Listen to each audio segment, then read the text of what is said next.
have the two major Northern California wind farms in my district, one in the Solano County area and the other one in the Altamont Pass area.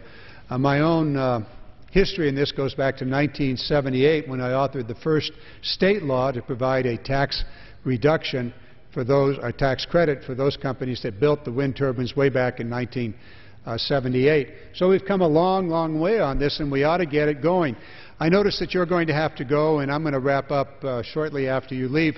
We've gone through a lot of things here. I'm going to just bring one more issue, and that has to do with the price of fuel in America today. Thank you so very much, my colleague from Oregon, bringing us the Northwest perspective on this. I went out and purchased gasoline this last week when I was back in California, and it was something around the range of $4.15 in one station, another $4.25. So what's going on here? Why are we seeing this sudden rise when, in fact, in the Midwest of the United States, there is actually a surplus of oil? What's happening here? Well, I think we can look to several different things that are taking place. One thing we know is taking place is speculation.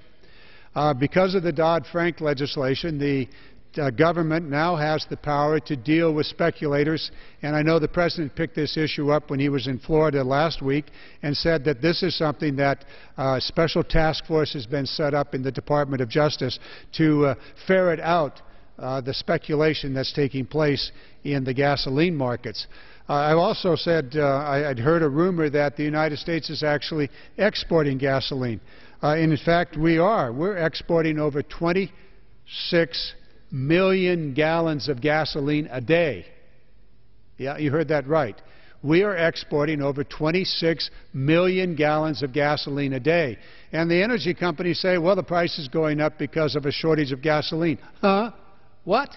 Are you selling me? There's a shortage when we're actually exporting gasoline? Why are we doing that? Oh, we do import gasoline too, but your imports are balanced by exports. So how does that help America? I don't think it does. Speculation, the export of gasoline, and you wonder why the prices are going up? Well, certainly the speculation has to do with the question of Iran and whether we're going to shut down the Straits of Hormuz or not. Well, that's speculation. But the reality today is there's a glut of oil in the Midwest that ought to be used for refining gasoline and diesel in the United States. We ought to make it in the United States and keep it in the United States. 26 million gallons a day being exported. We'd like to have that in California. We'd like to have that drive down the price in California. There's not a shortage. There may be a shortage of wisdom. There may be an excess of market-driven policies here, but we have a crisis in the United States, and it's certainly the price of gasoline. A lot of discussion about drill, baby, drill. Okay, let's understand that we are now drilling and producing more oil in the United States this year than in the previous 8 years.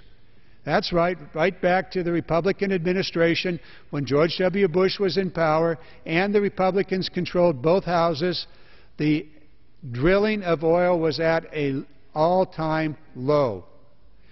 As we've come into this period of time, we've seen the production increase to the highest it's been in the last 8 years, and more to come. But the opening of the Outer Continental Shelf, the Alaska National Wildlife Refuge, and others will have nothing to do with the near term. That is, in the next 5 to 10 years, because of the length of time it takes to produce from those new areas. And by the way, you don't need to waive every environmental law in the nation or in the state to go get that oil. Off the coast of California with directional drilling, you don't even need to get onto the ocean to get to the oil. You can drill from the land, reducing the risk to the environment, to the marine environment, to near zero, and access oil that's 6 miles offshore. We ought to be looking at those things. And one other thing, and I think I will wrap with this, and so my Republican colleagues, if they need a little time to get here for their next hour, here's fair warning. Natural gas. an extraordinary asset for America. Natural gas is readily available. We're producing more natural gas in America now than ever before, and we're discovering that we can get even more. We're looking at an extraordinary asset. This is an American asset. It is a strategic asset. It is leading to the creation of jobs in America right now. In my own district that I share with Representative George Miller, we have seen the Dow Chemical Plant in Pittsburgh and on the line, the Antioch line, city line, boundary. We're seeing Dow Chemical coming home, bringing jobs back to America, investing a large sum of money, millions and millions of dollars in that facility because of the low price on natural gas. All across this winter, in every part of America, we've seen homeowners' heating bills not soar, but actually decline. Yes, it's been a warm winter, but the price of natural gas for heating in the North Atlantic states, the New England states, and across the Midwest, and even in California, the price of natural gas is at an all-time low. Average last year was $4.30, when just 5 years before it was in the $10 to $12 range. So we're seeing an incredible opportunity for America. Energy is the foundation of our economy. And when you have a ready supply in abundance, you ought to recognize that as a strategic asset. And yet, in committee after committee, in my own Natural Resources Committee, I've seen my Republican colleagues put forth bills that would export natural gas. Take this strategic asset and send it overseas because the energy companies can get a higher price overseas. They don't need a higher price. They're doing quite well, thank you. What we need is a reliable, low-cost energy source in America. Do not allow by legislation or by executive order the export of natural gas from the United States. There's a little bit that now goes to Canada or to Mexico under the NAFTA agreements, all of that in pipeline. But just this last week, one of the big Wall Street hedge funds decided to invest $2 billion in a Texas scheme to build a liquefied natural gas export facility. Well, I suppose it's nice to build it, but by golly, that's America's strategic asset that's going to be sent overseas. Be aware of what's happening here. You send that gas overseas in any large quantity, you're going to drive up the price of natural gas in America. So American farmers are going to pay more for their fertilizers. We're going to see home heating prices throughout the nation rise as those exports of this strategic asset rises. We're going to see that Dow Chemical is going to make a different decision about whether to come back to America to take advantage of the low cost of natural gas, or whether they're going to say, okay, America is so screwed up, it's taking one of its most basic strategic assets and selling it for the highest price. I think back on the story of Esau in the Bible, where he sold out his birthright for a bowl of porridge. We ought not do this.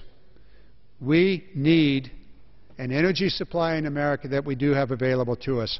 So with that, if my Republican colleagues are anywhere nearby, they can claim their hour.